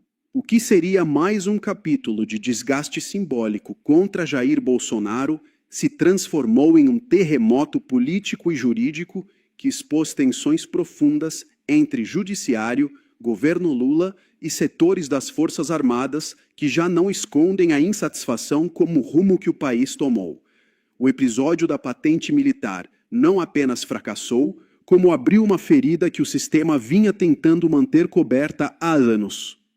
Nos bastidores de Brasília, a avaliação é unânime. A tentativa de arrastar Bolsonaro para mais uma humilhação pública ultrapassou o limite do aceitável, até mesmo para quem vinha se mantendo em silêncio. A reação do Superior Tribunal Militar foi rápida, direta e devastadora para a narrativa construída pela esquerda. Ao esclarecer que não existe qualquer processo em andamento para cassar a patente de Bolsonaro, o STM não apenas desmentiu versões, mas colocou um freio institucional em uma engrenagem que vinha operando sem resistência. O impacto foi imediato. Dentro do Exército, o clima deixou de ser apenas de desconforto contido e passou para um estado de irritação explícita. Oficiais da ativa e da reserva enxergaram no episódio mais um exemplo do uso político das instituições para satisfazer interesses ideológicos. Para muitos militares, a insistência em associar Bolsonaro a uma suposta perda de patente não tem relação com justiça, mas com vingança política e tentativa de reescrever a história recente do país. E aqui está o ponto que a velha imprensa tenta esconder. Não se trata apenas de Bolsonaro. Trata-se da própria imagem das Forças Armadas sendo arrastada para o centro de uma disputa política que não lhes pertence. Ao tentar transformar a patente de um ex-presidente em troféu simbólico, o sistema abriu um precedente perigoso, capaz de atingir qualquer militar que, no futuro, desagrade o poder de plantão. Esse risco foi percebido com clareza dentro dos quartéis. A nota do STM foi cirúrgica. Reafirmou que apenas o Ministério Público Militar tem competência para propor representação de indignidade contra oficiais. Relembrou que isso só pode ocorrer após condenação definitiva com pena superior a 2 anos. E desmontou, ponto por ponto, a narrativa de que um pedido feito por uma deputada teria qualquer efeito automático. Não tem, nunca teve, e juridicamente jamais terá. Foi uma aula de direito constitucional em horário nobre. Essa postura foi interpretada, nos bastidores militares, como um sinal de que nem todas as instituições estão dispostas a seguir a lógica do vale-tudo político. O judiciário militar deixou claro que não aceitará ser usado como extensão de disputas ideológicas. E isso, para a esquerda, foi um choque, porque o plano dependia justamente da submissão automática de todos os órgãos a uma narrativa única. Enquanto isso, Alexandre de Moraes começa a sentir o peso do desgaste acumulado. O ministro, que por anos concentrou poder, holofotes e decisões monocráticas, agora vê surgir resistências institucionais que antes não existiam. O protagonismo excessivo cobra seu preço. Quando tudo gira em torno de uma única figura, qualquer reação vira crise. E o episódio do STM escancarou esse processo. Nos corredores do Planalto, a notícia caiu mal. Lula, segundo relatos de bastidores, reagiu com irritação. O governo apostava no desgaste contínuo de Bolsonaro como estratégia política permanente. Cada ataque simbólico fazia parte de um roteiro cuidadosamente montado. Mas dessa vez, o roteiro foi interrompido por uma instituição que decidiu lembrar que ainda existem regras, competências e limites constitucionais. Para setores do Exército, este momento representa uma tentativa tardia de redenção institucional. Há um sentimento interno de que o silêncio adotado em momentos anteriores foi interpretado como conivência. Agora, começa um movimento lento, mas perceptível, de reposicionamento. Não se fala em ruptura, não se fala em intervenção, mas em defesa clara das regras do jogo, da Constituição e da própria dignidade institucional. A revolta com Alexandre de Moraes não surgiu do nada. Ela se acumulou ao longo dos anos, alimentada por decisões vistas como personalistas, extrapolações de competência e uma narrativa constante de desconfiança contra as Forças Armadas. O episódio da patente apenas tornou visível algo que já fervia nos bastidores e que vinha sendo ignorado pelo sistema político. E é exatamente por isso que a reação da esquerda foi tão furiosa. Não se trata apenas da frustração por um ataque frustrado contra Bolsonaro. Trata-se da perda de controle absoluto da narrativa. Trata-se da percepção de que nem todas as instituições estão dispostas a funcionar como carimbos automáticos de decisões politicamente convenientes. O simples encaminhamento do pedido da deputada ao Ministério Público Militar, como manda a lei, foi tratado por setores militantes como derrota, porque desmontou a tentativa de criar um fato consumado. Quando a realidade jurídica entra em choque com a militância, o barulho é inevitável. E foi isso que vimos. O recado foi dado com clareza. O Exército observa, o STM reagiu, e o país começa a assistir a um rearranjo silencioso de forças que pode mudar profundamente o cenário político nos próximos meses. Nada disso acontece por acaso. Quando instituições começam a se proteger, é porque sentiram que algo saiu do controle. E o que saiu do controle foi o excesso, a obsessão, a tentativa de transformar o Estado em instrumento de perseguição política. O episódio da patente deixou isso escancarado e produziu um efeito colateral devastador para quem apostava na humilhação permanente de Bolsonaro como estratégia central. Este não é um ponto final. É o início de uma nova fase. Uma fase em que nem tudo será decidido por manchetes fabricadas, decisões concentradas ou gritos de militância. Uma fase em que outras instituições começam a lembrar que existem, que têm voz e que também impõem limites. No centro desse terremoto, Alexandre de Moraes perde protagonismo, Lula perde o controle da narrativa e a esquerda começa a perceber, tarde demais, que forçar demais a corda pode fazer a corda arrebentar. O que aconteceu nesta tarde não pode ser tratado como um episódio isolado. É um sintoma claro de um modelo de poder que começa a dar sinais de esgotamento. Um modelo baseado no medo, na intimidação institucional e na imposição de uma narrativa única. A resistência que surge agora não vem das ruas, não vem de discursos inflamados, mas das próprias engrenagens do Estado, que começam a ranger sob o peso dos excessos acumulados. Dentro das Forças Armadas, o sentimento predominante é de alerta. Não se trata de apoio incondicional a Bolsonaro, como a militância tenta pintar, mas de defesa de princípios básicos. Para muitos militares, permitir que a patente de um ex-presidente seja usada como instrumento de vingança política abre um precedente perigoso. Hoje é Bolsonaro. Amanhã pode ser qualquer outro oficial que desagrade o poder de turno. Esse temor não é teórico. Ele é real e explica a firmeza da reação. O STM não se limitou a negar a existência de processo. Fez questão de explicar, passo a passo, como funciona a legislação, quem tem competência e quais são os limites. Foi um gesto pedagógico e, ao mesmo tempo, político no melhor sentido institucional da palavra. A esquerda ficou furiosa porque perdeu o espetáculo, perdeu o impacto simbólico, perdeu a possibilidade de transformar mais um ataque em manchete internacional. Sem espetáculo, resta apenas a realidade jurídica. E essa realidade não favorece a narrativa de punição total que tentam impor desde 2018. Lula agora enfrenta um dilema difícil. Quanto mais se associa às ações mais duras e controversas do judiciário, mais se distancia de parcelas importantes da sociedade e das instituições. O discurso de pacificação não resiste à prática de perseguição seletiva. E essa contradição começa a ficar evidente até mesmo para aliados que antes preferiam o silêncio. O desgaste institucional é profundo. O governo depende de um equilíbrio delicado entre Congresso, Judiciário e Forças Armadas. Ao apostar todas as fichas em um judiciário cada vez mais politizado, Lula corre o risco de romper pontes essenciais para a estabilidade do país. Estabilidade não se constrói apenas com retórica, mas com respeito às regras.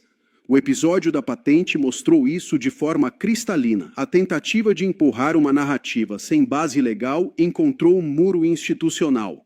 E esse muro não foi erguido por bolsonaristas, mas pela própria estrutura do Estado brasileiro, que começa a reagir ao uso abusivo de seu nome e de suas competências. Alexandre de Moraes, que por muito tempo foi visto como figura central e incontestável, agora enfrenta o efeito colateral de sua própria estratégia. Quando decisões, narrativas e conflitos passam a girar em torno de uma pessoa, o desgaste se torna inevitável. O protagonismo excessivo se transforma em isolamento. Nos quartéis, a avaliação é dura. Muitos acreditam que Moraes extrapolou repetidas vezes os limites da razoabilidade. E embora poucos falem publicamente, o incômodo é generalizado.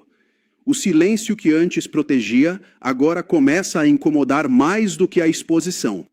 E essa mudança de postura altera profundamente o tabuleiro. A decisão do STM também foi lida como um gesto de autoproteção institucional.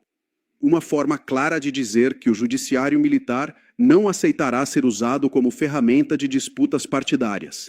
Esse tipo de posicionamento fortalece o verdadeiro Estado de Direito, algo que paradoxalmente vem sendo relativizado por quem mais se apresenta como seu defensor.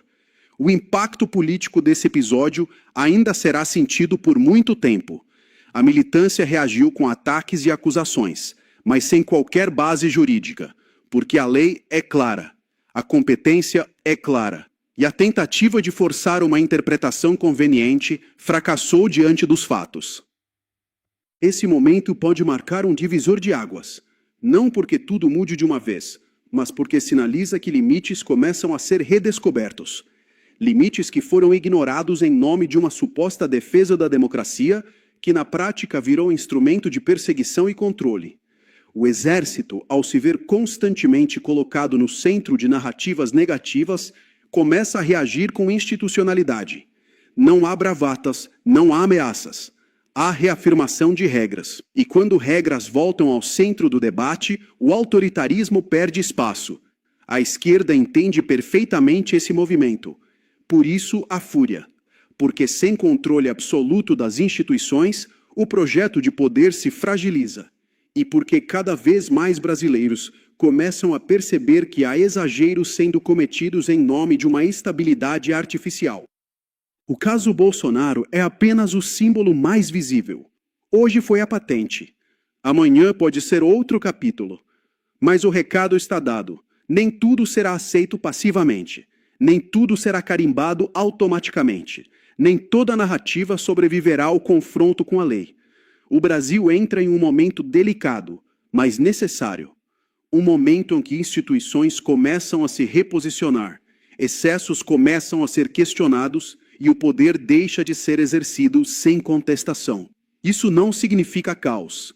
Significa maturidade institucional, algo que o país precisa urgentemente recuperar. Agora a grande pergunta é inevitável. O governo Lula vai insistir na escalada ou vai recuar? Vai continuar apostando no conflito ou vai perceber que pacificação não se constrói com perseguição? A resposta a essa pergunta definirá não apenas o futuro político imediato, mas o grau de estabilidade do país nos próximos anos. Enquanto isso, Alexandre de Moraes perde espaço, o STM ganha protagonismo institucional e o Exército tenta, ainda que tardiamente, se reconciliar com um povo cansado de abusos. Nada disso é aleatório. É o reflexo de um sistema que foi esticado além do limite. E quando o limite é alcançado, a história ensina que ou há correção de rota ou as consequências se tornam imprevisíveis. O episódio de hoje é um alerta claro, um alerta que não veio das ruas, mas de dentro do próprio Estado. Se você entende a gravidade desse momento e acredita que o Brasil precisa de instituições fortes, limites claros e respeito à Constituição, compartilhe este conteúdo agora.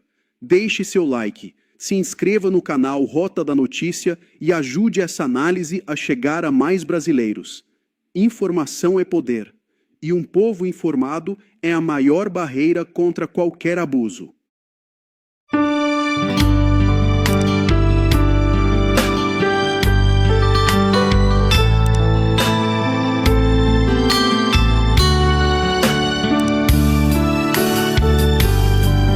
Jesus, meu Rei, preciso de ti, te seguirei por onde quer que for, mais perto quero estar, sempre hei de suplicar, nos conflitos com o tentador, Jesus me fará vencedor, no nome do Senhor Jesus.